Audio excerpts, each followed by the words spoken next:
How's it going, YouTube? It's your boy Toph coming at you with a deck profile today. So today I'm bringing you Purrely. This is a deck that I took to the premiere event for Duelist Advance and got first place at the event. I wanted to show off the deck list and talk to you guys about it. So originally I was going to be playing Purrely Fiendsmith at the event, but I ended up just forgetting to put in the Fiendsmith cards, and they were sitting in a different part of the deck box. So when the event actually started, I was playing pure Purrely, and I didn't even know what I was playing at the beginning. Yeah, that was a fun little surprise at the beginning of the event. At the end of the deck profile, I'll talk about the different matchups that I played against and kind of go through them. And yeah, so let's get right into the deck profile. I'll explain some choices about the deck as I go through. First we got the triple Purrely, super standard, pretty important to play. And I play triple Purrely. I prefer the triple Purrely. While some people like to go straight back to the double Purrely builds from earlier in the day, I still think that the triple Purrely is pretty good because you can keep that persistent amount of effects. Having the max number of Purrely names in the deck is pretty important to keep your continuous and field spell effects alive all the time. So for the memories, we just kind of max out on everything. So you got the triple Pretty, the triple Happiness, the double Delicious, and the double Sleepy. It's all Konami lets us play, unfortunately, and it's what we kind of have to live with. For the other cards, we play the triple My Friend Purrely. That's super standard. The thing that I've changed for the most part is the number of field spells. I play 2. Now, this is kind of weird to some people. I know a lot of people like to max out on the field spell, but personally, I cut it down. And the big reason for that is because clunking on the field spell is super negative. Seeing 2 of them in the opening hand can sometimes immediately lose you the game. If you see 3 in the opening hand, you are almost guaranteed, near 99% lose the game. You need to have your opponent break 2 turns in order to win that game. For the most part. So the idea was just if I want to not clunk on this card, just play less of it. And because I'm not playing the Cashier stuff, I'm not playing Terraforming or anything to kind of get it out. Realistically, I think 2 is enough, even with all the Purrely cards. You don't always end on this or the My Friend, depending on which one you go for. But realistically, you only need the My Friend. This is good, but once you get to Noir, usually they can't out it to begin with. So it's not really a win more card, but it's definitely a card that you don't need to see by itself because it doesn't work as well as the My Friend. So for the last Purrely cards, I play the 2 traps. Though realistically, you could use this for the 3rd field spell, but honestly, I think the trap just gives you so much more utility. Being able to set both of these off Noir is super big because if you get to do one go into on your Purrely Noir into X Purrely Noir, then on the following turn, your turn, you can go in battle phase, hit for a bunch of damage. If your Noir still stays, do this in the Happiness, hit for a bunch of damage, and then you can make another Happiness on top of that. You can make another Noir on top of that Happiness. Sorry, that will not be bounced by Purrely Trap Effect, Purrely Trap Effect. So it's in my opinion, it's pretty good, and in a way, it's small little combos like that kind of help out, and then the graveyard effect is insane. So for the engine, I play the triple Brow, Snow, and Shaddoll Beast. So I play the Darkwold engine over the Cashier engine. I think the Cashier engine is really good, but because it plays so hard in the Droll and Lockbird, I think that Brow is just better because of the amount of plays that you can do specifically in the draw phase to play around Droll and Lockbird, and then you can not have to worry so much about the plays that you're trying to do in the middle of main phase, because realistically, if you only have to search 1, maybe 2 times, you will be able to play the game for the most part. So that's the main idea. The idea is that if you minimize the amount of hand traps that actually beat you in the middle of the turn, then you can usually play. Being able to play through a lot more stuff is good. For the rest of it, it's mostly board breakers and power spells, so we'll go through those. So for the main board breaker, we got triple Super Poly. In this deck, I use it mostly for the board breaker potential. I know in the past people have used it to kind of chain block Drone Lockbird on resolution of stuff, and while that's true, I don't really think it's necessary. It's a nice trick that you can do still, but realistically, this is mostly here just to get your Mud Dragon or your Garura or whatever is needed at the time.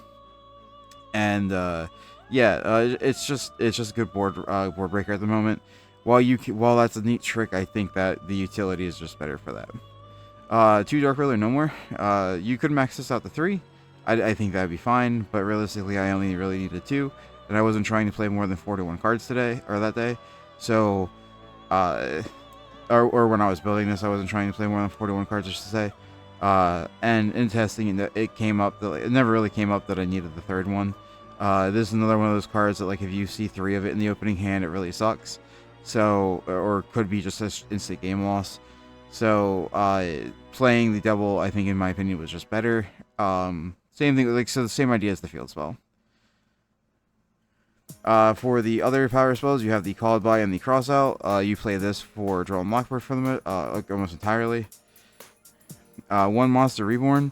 This came up a few times during the event. It was mostly ever just to bring back Purrely and then reveal 3 as an extension, because if they go, or to revive Purrely, so I could use the effect once it was impermed or veilered, because I did have that happen twice.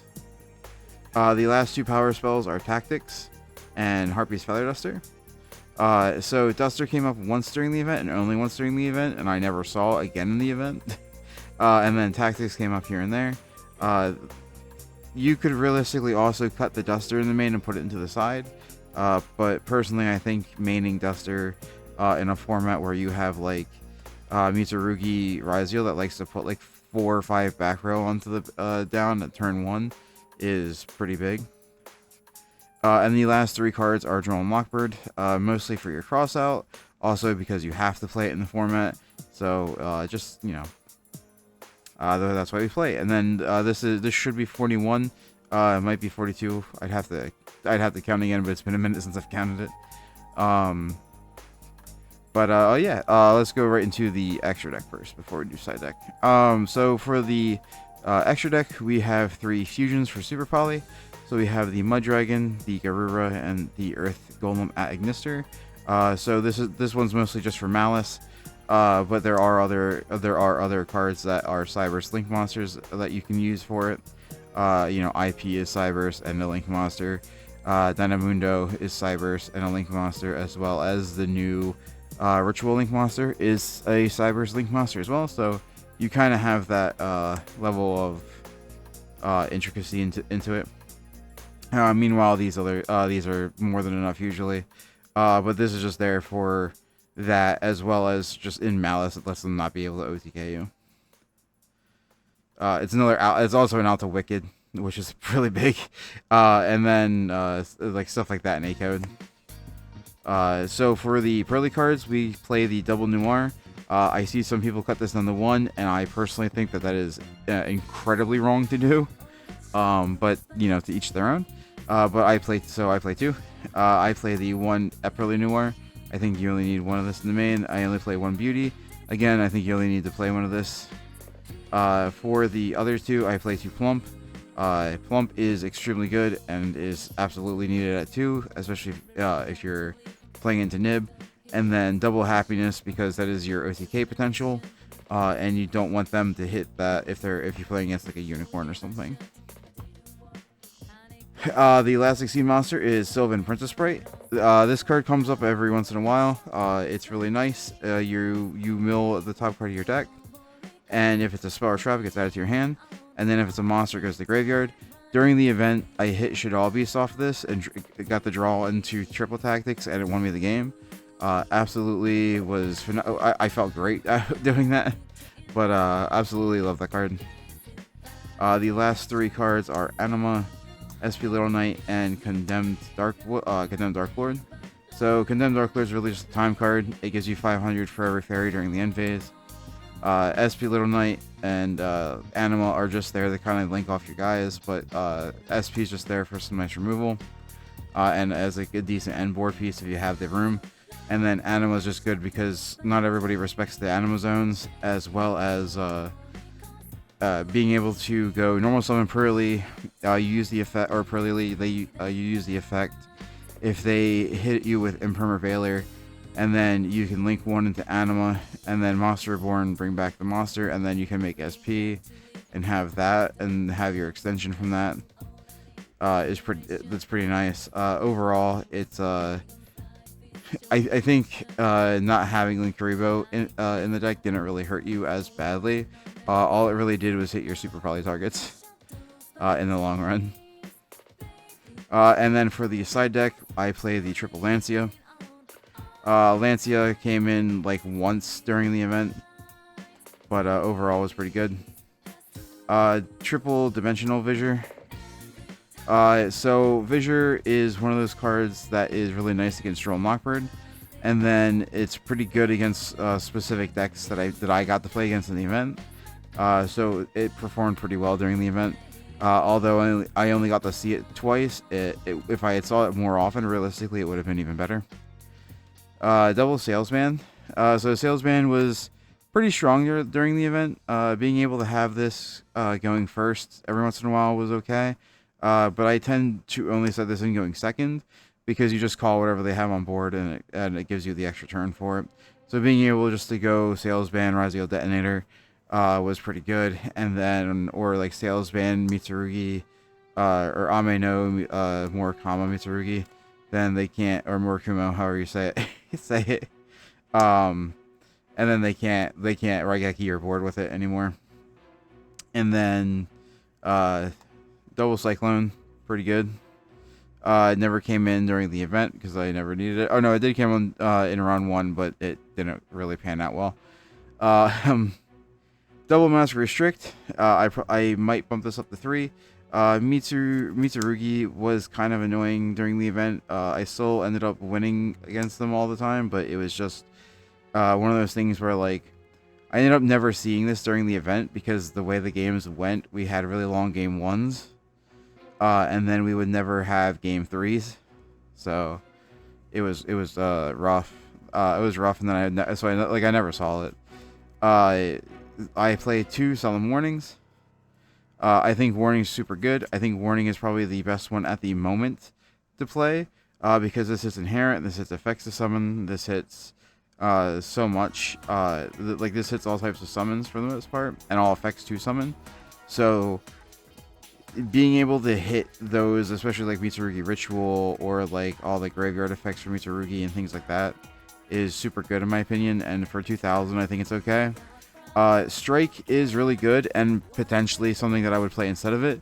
It's just mostly because this can hit, like Prayers has the effect to summon, so it can hit that.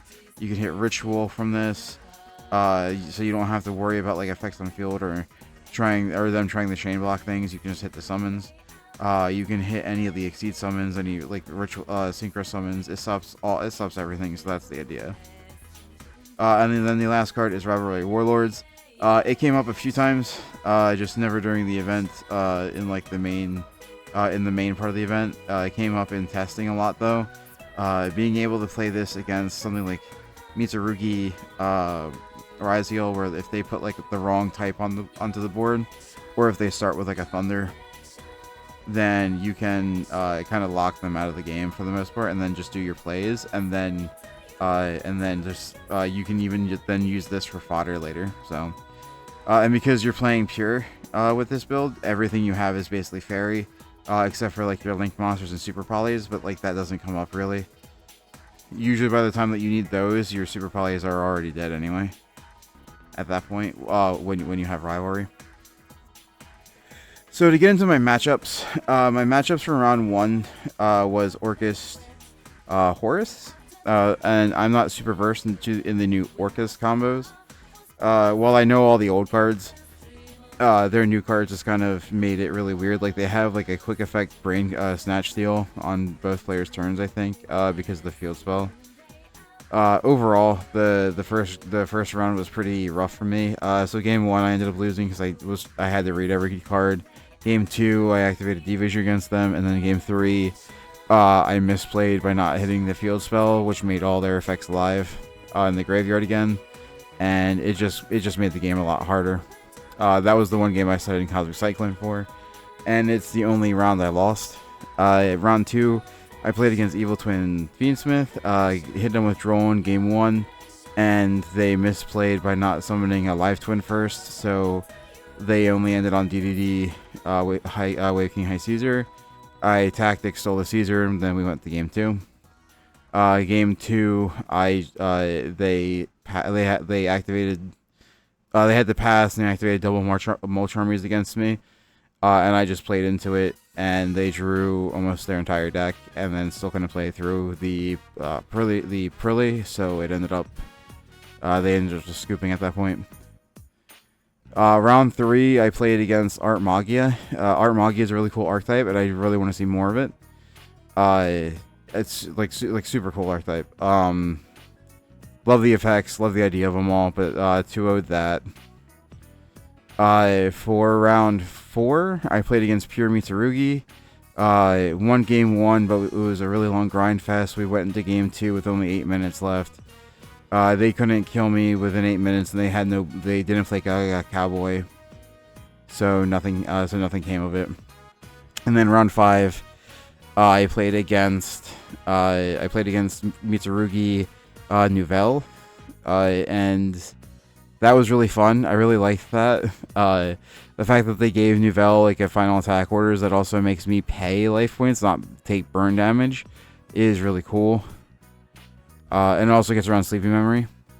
But so I win game 1, and it's a really big grind fest. And then game 2, we go into time like during turn 1, and he can't burn me with their continuous spell, and or he can't make me pay the life points. So we're both at 8k. So it ends up being my win since I got game 1.